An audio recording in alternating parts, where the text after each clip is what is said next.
Hey there, Grace Kids. I hope you've been enjoying this beautiful weather. It hasn't been too hot yet, just perfect for playing outside, if you're able to. Well, today we'll be talking about God taking care of us, and we get to worship Him with this song called Clap Your Hands. So grab your family and have some fun.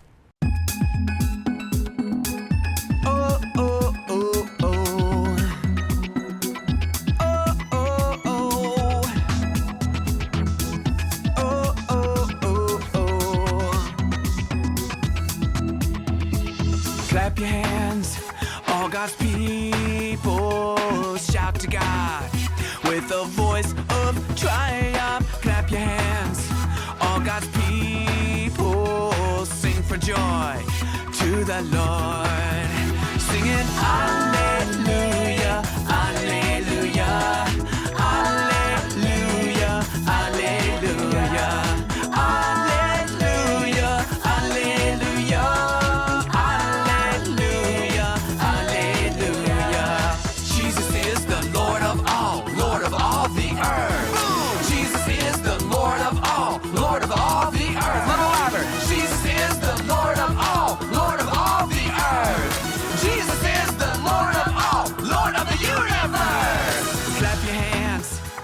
God's people shout to God with a voice of triumph. Clap your hands, all God's people. Sing for joy to the Lord.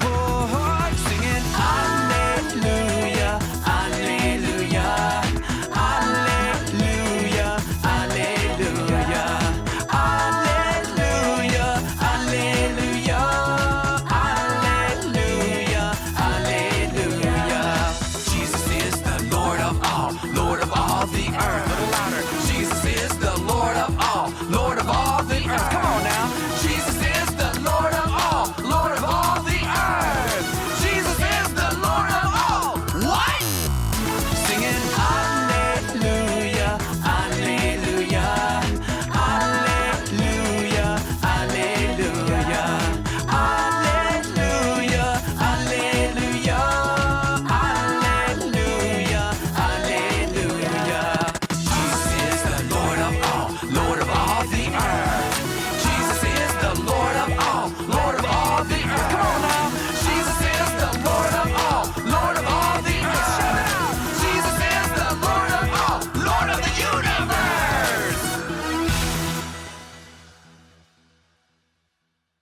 Before we get started, the materials you'll need today are some clothespins, or maybe one clothespin per person, some salad tongs, chopsticks, let's see if we can, and a spoon, some cotton balls. And if you don't have cotton balls, you can use some paper that you just tear off and crumple into little balls. And you'll need like a box or a container or a basket, something. I'm just using a shoebox. And if you want to follow along, you could get a Bible. Can you guess what I have in my hands? Nothing. I'm just kidding. I really do have something in this hand. Do you know what it is? What do you think? It's bird seed. Do any of you have a bird feeder in your yard? I do. I love to see the different birds that come to my feeder looking for something to eat. It's a well-known fact that many people feed the birds. But have you ever heard of birds feeding people? Well, let's see what happens in our lesson today, shall we? This true story is found in 1 Kings chapter 17. For years, all of God's people lived together in one country. They had kings like Saul and David, Solomon, but then the country divided into two kingdoms. The first one was called Israel, and the second one was called Judah. Israel had a king named Ahab who was a very wicked king. He did not obey the Lord God at all. In fact, he built idols to false gods and worshiped them. And he wanted everyone in his country to worship the idols too. Well, there was a man who lived in Israel named Elijah. Elijah didn't worship idols. He only worshiped the one true God. Elijah was a prophet. A prophet is someone who gives special messages to people. Well, God told Elijah to give King Ahab a message. And here is what the message said. King Ahab, the Lord God is very angry with you because you continue to worship idols and you are leading your people away from God. Because of this, he will send a terrible drought that will last until he says otherwise. Would you like to get a message like that? A drought? What's a drought? And why is that such a bad thing? Pause the video and talk about that with your family.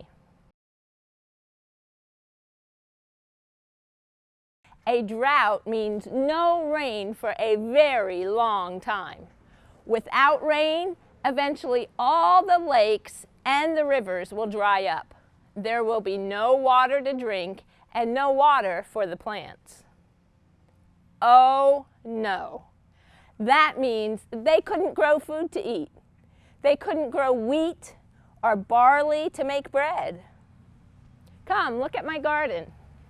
If we had a drought, we couldn't grow vegetables like lettuce and spinach and cucumbers. We have beans and mint and zucchini over there. There wouldn't be any of that. There wouldn't be any apples or grapes or strawberries. Nothing would grow. So if you got a message like that, how would that make you feel? Pause the video now and talk about that with your family. Well, things happened just like Elijah prophesied. There was no rain and everything became very dry.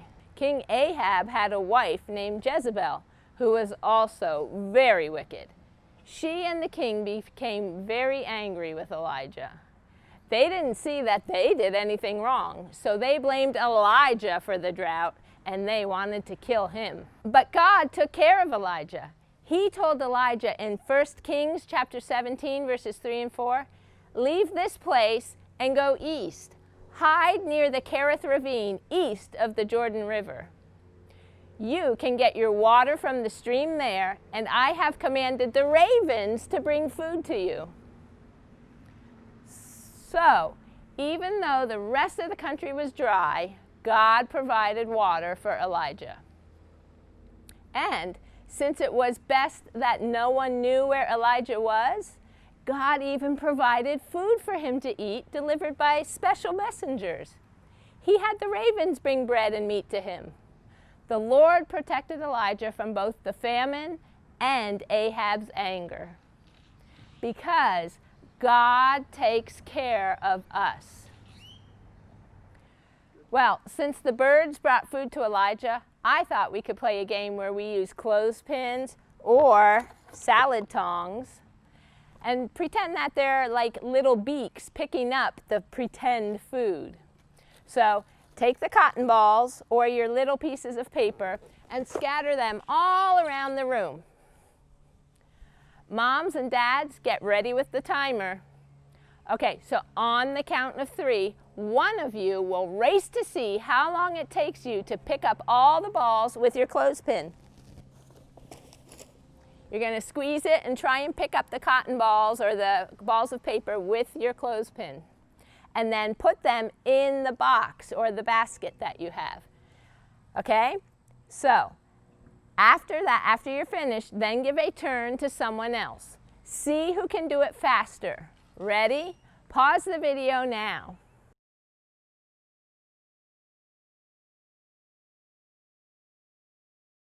How did it go? How long did it take you to pick up all the cotton? Well, if you want to try it with the salad tongs now or the chopsticks. These will be hard. Try and pick it up with the chopsticks. Or you can use a spoon. Pause the video and have fun with it.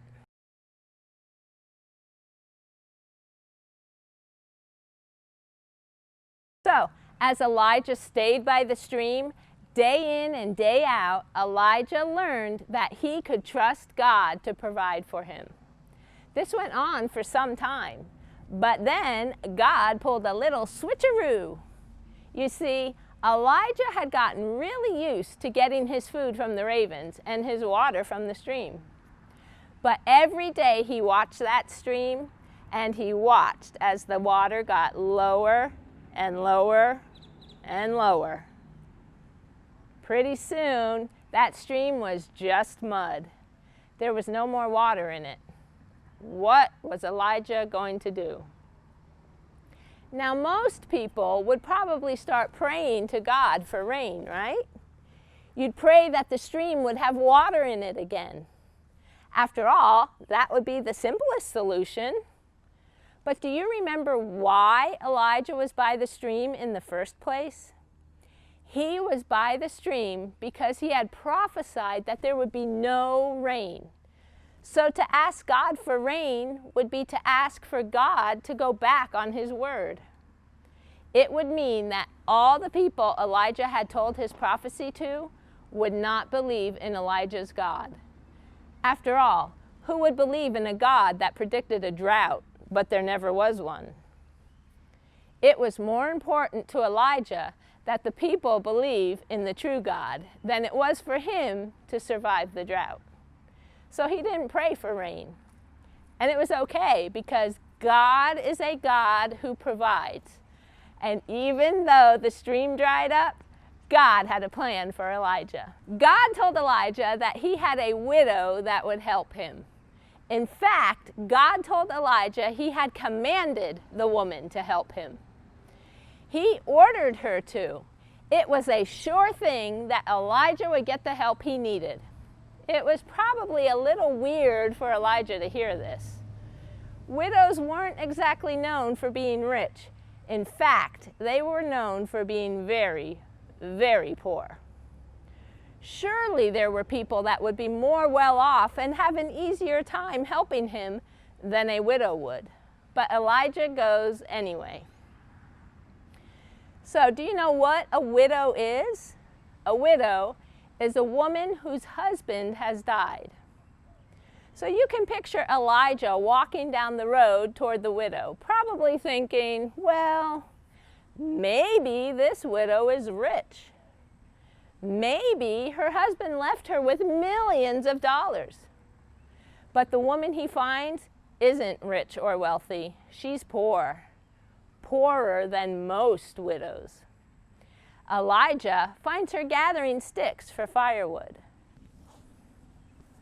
Usually, you make a fire out of larger logs that you probably had to buy. But this woman, she was out scrounging for sticks. Like we do when we want to make a nature collage. We look all over the place looking for things. Well, this woman wasn't even making it. She was the poorest of the poor, practically a beggar. And God had sent Elijah to her? This hardly makes sense. She barely had enough to make it. How could she be expected to give Elijah more? Well, Elijah knew all of this. Can you imagine how awkward it must have been for him to ask her for anything? But Elijah asks. He asks for a cup of water and a small piece of bread. In the middle of a drought, he asks for water. And do you know what the woman says? Exactly what you would expect her to say. I don't have any bread. You see, this was a big deal. Bread was pretty cheap. It was the easiest food for poor people to have. And this woman had a son. With this one answer, this woman is telling Elijah that not only is she poor, she's about to lose everything she has. Her son is about to starve to death, and so is she. At that time, a widow losing her only son was really bad. Back then, when a male child reached adulthood, he would work and provide for his widow mother too. The child was the only hope that the woman had of ever being able to make a living again. And now he was dying. So Elijah tells her, have no fear. Have no fear. What a simple and silly thing to say to a woman who has no food and a dying child. Elijah tells the woman instead to go home and make him some bread. Make her son some bread, and fill a pitcher of water for them. Elijah's request is so bold. Elijah is asking her not only to use the last of what she has, but to share it with him. He promises the woman that if she makes the bread and gives him the water, she won't run out of supplies. The woman did exactly what Elijah told her to do. And do you know what happened? There was still more flour left to make bread, and still more water to drink. The Lord kept his promise. But then the son became ill. He stopped breathing and he died. And the woman was so upset. Any hope she had now was gone. She already lost her husband, and now she had lost her son. Elijah drops to his knees in distress. He is so upset with God. Just like any of us would be in that situation. He didn't understand why the child had died. After all, the woman had done everything right. She had even been generous to him when she had nothing to give. He was angry with God. How dare God take this child away from his mother when his mother had been so good to him? He cries out to God, begging God for help. He asks God to perform another miracle. He asks God to raise the boy back to life. Do you know what happens next? God does exactly that. He raises the boy back to life, and the woman, she's overjoyed. She decides that Elijah must be a man of God, and she decides to put her faith in him. God used unlikely things, first the ravens, and now a widow, to provide for Elijah. And then God used Elijah to provide for the widow just a short time later. God takes care of us. It seemed hopeless for Elijah during this story, and it seemed hopeless to the widow who had come to help him. Neither of them had much of anything, and the only thing they could do was to rely on God to provide for them. For a lot of people, it's easy to trust God when everything is going right. When we get a good test grade, or we're getting along well with our brothers or sisters. It's a lot harder to trust God when things aren't looking so great. Things happen that make us forget about the times that God was there for us. We get angry and afraid. And the times when God seemed close to us can seem so far away. But the Bible tells us that God is trustworthy no matter what. We can trust in him with the big stuff and the little stuff. When things are going wrong, God is still in control. If we turn to him and trust him, we can give him our fears and he will calm us. It doesn't mean that everything's always going to go the way we want it to, but it does mean that no matter how it goes, God is in control. God takes care of us. Here's a great verse for us to remember. In Psalm 56, verse 3, "When I am afraid, I will put my trust in you."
same Jude, be founded by my faith in you.